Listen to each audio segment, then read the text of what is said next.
All right, we're back with some NBA action for Wednesday. We're looking at a total play for one of these games. Yesterday, quick recap, we were 2-0 yesterday, hitting with the Boston Celtics against Milwaukee and the over with New Orleans and Dallas. Today, we're focusing on Boston again, but on the total, we're going to take over the total of 203.5 against the Indiana Pacers. Indiana's starting to play some small ball.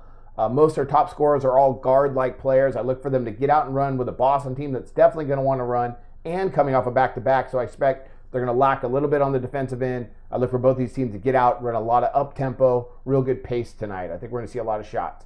Let's go and start breaking this game down. All right, we got the Indiana Pacers, a revamped team, if you will, really playing differently than they have in years past without David West and Roy Hibbert. They come in, they're averaging 94.5 points per game, shooting 42.3% from the field and 35.6% from distance, and that's a good stat right there. They're shooting beyond the arc really well. They have strong guard play, strong small forward play. Paul George is healthy again. I think Monta Ellis has been a nice addition, along with guys like Rodney Stuckey. I mean, they just have a good little core there around the perimeter to move the ball, swing the ball, cut, slash, kick, things like that, and shoot the three. So I look for them to do that tonight against a Boston team I think is going to want to push some tempo.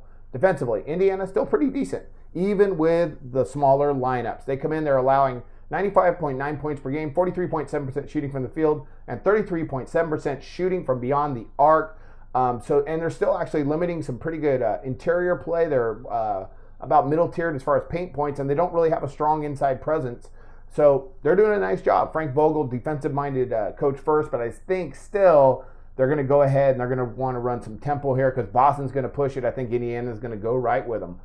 Boston, they come back. Good win in Milwaukee yesterday in which we had them. They come in offensively, the Celtics. I really like Brad Stevens. They're averaging 103.6 points per game, 41.3% shooting from the field, and 31.6% from beyond the arc. Isaiah Thomas was recently quoted as saying he thinks they play better as a team when they run up tempo. They tried a little bit yesterday. I think they got stuck in the mud a bit on that away game in Milwaukee. They ended up winning by quite a bit, though, and they played pretty well on defense. Milwaukee, I think, a touch overrated right now.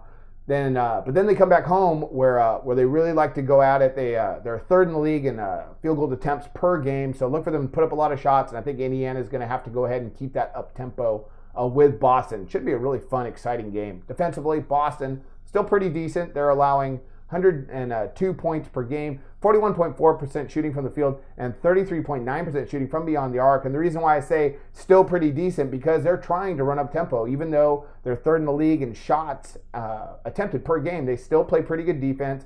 Brad Stevens, great coach. And I like this Boston team. I like the way they move the ball. They run a lot of different nice sets, a lot of pick and rolls. Isaiah Thomas is a really good point guard. So I look for them to go ahead and run some up-tempo tonight. Defensively, I don't think Boston's going to do that great in stopping an Indiana team that's running a kind of small ball right now. And I like for up-tempo, fast pace. That's what I'm looking for tonight.